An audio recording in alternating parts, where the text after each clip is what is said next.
This Guy's Garage. Like and subscribe. Mr. Cooper, the floor is yours through the chair. Thank you, Madam Chair. Thank you, Minister. Through you, Madam Chair, to the Minister, you very specifically stated that you had not been briefed about any MPs who were the subject of threats of violence. However, were you briefed about intimidation or interference concerning MPs? Violence is a very specific word. Yes, indeed, and thank you very much for the question. I appreciate the opportunity to provide clarification. I had a number of discussions with the director of CSIS with respect to the issue of foreign interference and particularly the activities of the Chinese government. But I did not receive any specific information about interference targeting any individual MP. I was aware that there was concern within CSIS that interference could be directed towards unnamed MPs, and that's why I asked CSIS to conduct awareness briefings for those individuals. Minister, now you indicated moments ago that you first learned that Member of Parliament Michael Chong had been targeted by Beijing through the Globe and Mail.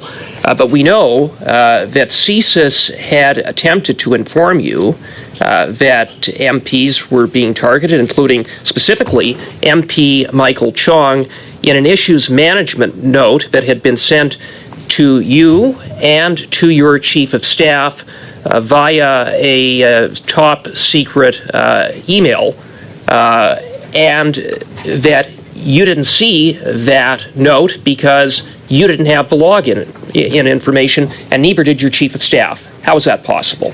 Well, first of all, what you have just described is not correct. You've got your facts wrong. But I'm pleased to have the opportunity to explain how that actually works, if you'd like me to. Please explain. Yes, of course. First of all, there is no email account in which top secret information is shared with ministers. There is a secure terminal that is located in certain offices, but not in any political office, and certainly not in the minister's office. I had no access to a terminal in which this information was shared, and the way in which information was brought to the attention of the minister was that it was determined by the director of CSIS what intelligence information the minister needed to know. They would then print out a copy of that and have me attend at a secure location, and the director of CSIS would brief me. Minister, with the greatest respect, Mr. Johnson, in his report, stated that CSIS had sent this to you and your chief of staff, presumably because they wanted you and your chief of staff to see it, and you didn't see it because you didn't have access to it. That's what Mr. Johnson said. Is he wrong? Well, allow me to clarify that the information was not shared to me. It was authorized by CSIS to be shown to me, but they determined, and I would leave that to the question perhaps you might want to put to the director, but the director determined this was not information that the minister needed to know, and so I was never notified of the existence of that intelligence, nor was it ever shared with me. Well, Mr. Johnson said you didn't have access. You didn't have access. Those were Mr. Johnson's words. Yes, and in fact, that is factually correct. That the terminal there's no such terminal where such information would ever be made available in a political office, certainly not in the minister's office. It was in a secure location. I did not have access to that terminal, and the only way in which information that was provided, the top secret intelligence that was provided on that terminal would ever be brought to my attention was if a positive decision was made by CSIS to bring it to the attention, and then I would attend either a SCIF, a secure location, or to their offices where that information would be briefed to me. Well, Mr. Johnson characterized this as the most prominent example in terms of a breakdown in information flow. And you were the Minister of Public Safety. It was under your purview. It was under your watch as minister. So what does ministerial responsibility mean to you? My responsibility is to deal with information that our national security intelligence agencies bring to my attention. In this case, the National Security Intelligence Agency made a determination that this was not information that needed to be shared with the minister, and they did not share it with me. And so it is a concern, and I think that concern has been well addressed by a recent ministerial directive issued by my successor in that role, Mr. Mendocino, in which he has directed Madam ministerial Chair, directive. through you, with greatest respect, Minister, I take it from your answer that ministerial responsibility means to you that you just don't take responsibility. Well, and I would submit that that's completely incorrect. I take a great deal of responsibility for every matter under my mandate and my responsibilities. But this is a situation where it's an operational decision of CSIS as to what information needs to be passed along to government. And in this case, they made an operational decision that was not required. And subsequently, 2 years later, when it was leaked to the press, then that information has subsequently been shared with me. But at the time, I had no knowledge that it existed. I had no knowledge that it was not being shared with me because I wasn't aware that that information was available. And CSIS, quite appropriately, made a determination that they didn't believe it was necessary to pass that information along.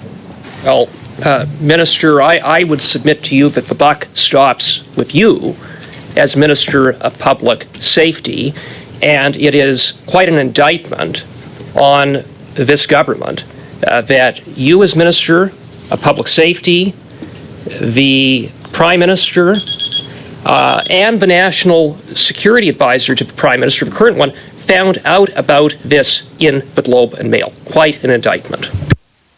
To the Minister, through you, Madam Chair, always through the Chair, are you familiar with the 1988 Supreme Court Van Wienen decision, otherwise indexed as the Queen and Chesson? No, I'm not. Okay. The Van Wienen decision stipulates that CSIS must identify the individuals they believe will be intercepted talking in the surveillance process while applying for the warrant. Does that ring a bell? I know what you're talking about now. Thank Yes. you. Are you aware that CSIS has to provide a list of third parties who may be intercepted talking to a target of surveillance during the application process for a warrant? Yes. In the warrant application for Mr. Chan that you approved, did CSIS identify any individuals that may be intercepted in the course of surveillance who are members of Cabinet, any sitting members of Parliament, or senior officials in government? Mr. Cooper, I took an oath not to discuss or disclose any information relating to any of those matters, and I intend to uphold my oath. I'm going to put this to you in general terms. About your question, Mr. Cooper, and I'm not going to answer it. I will ask you a question. All right, so I'm just going to pause the clock real quick.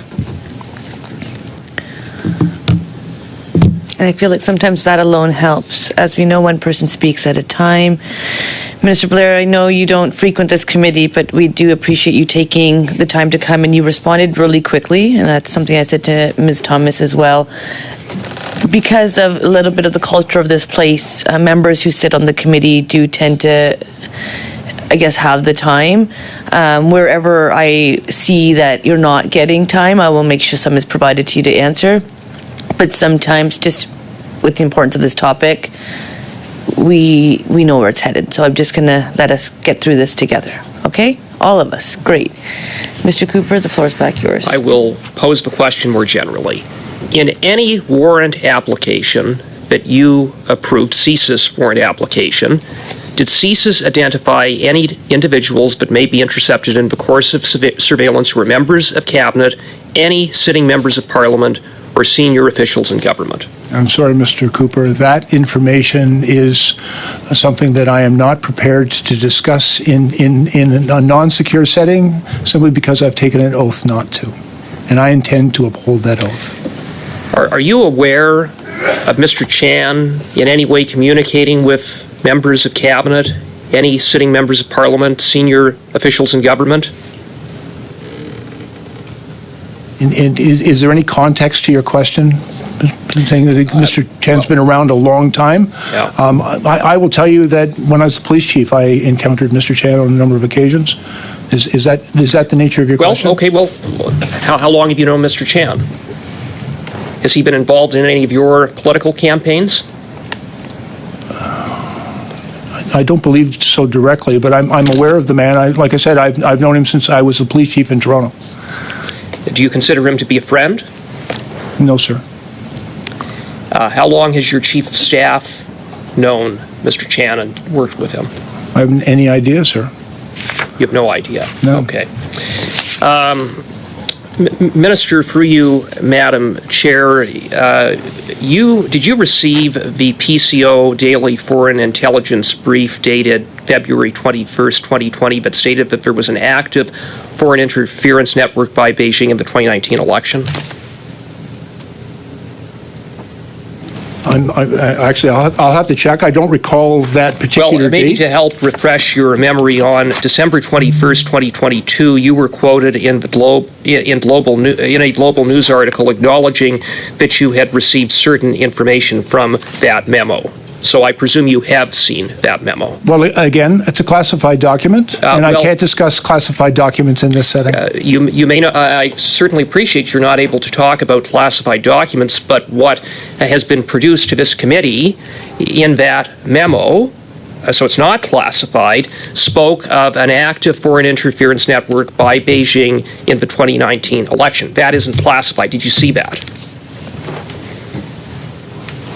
I'm sorry, Mr. Cooper. I've seen quite a number of documents.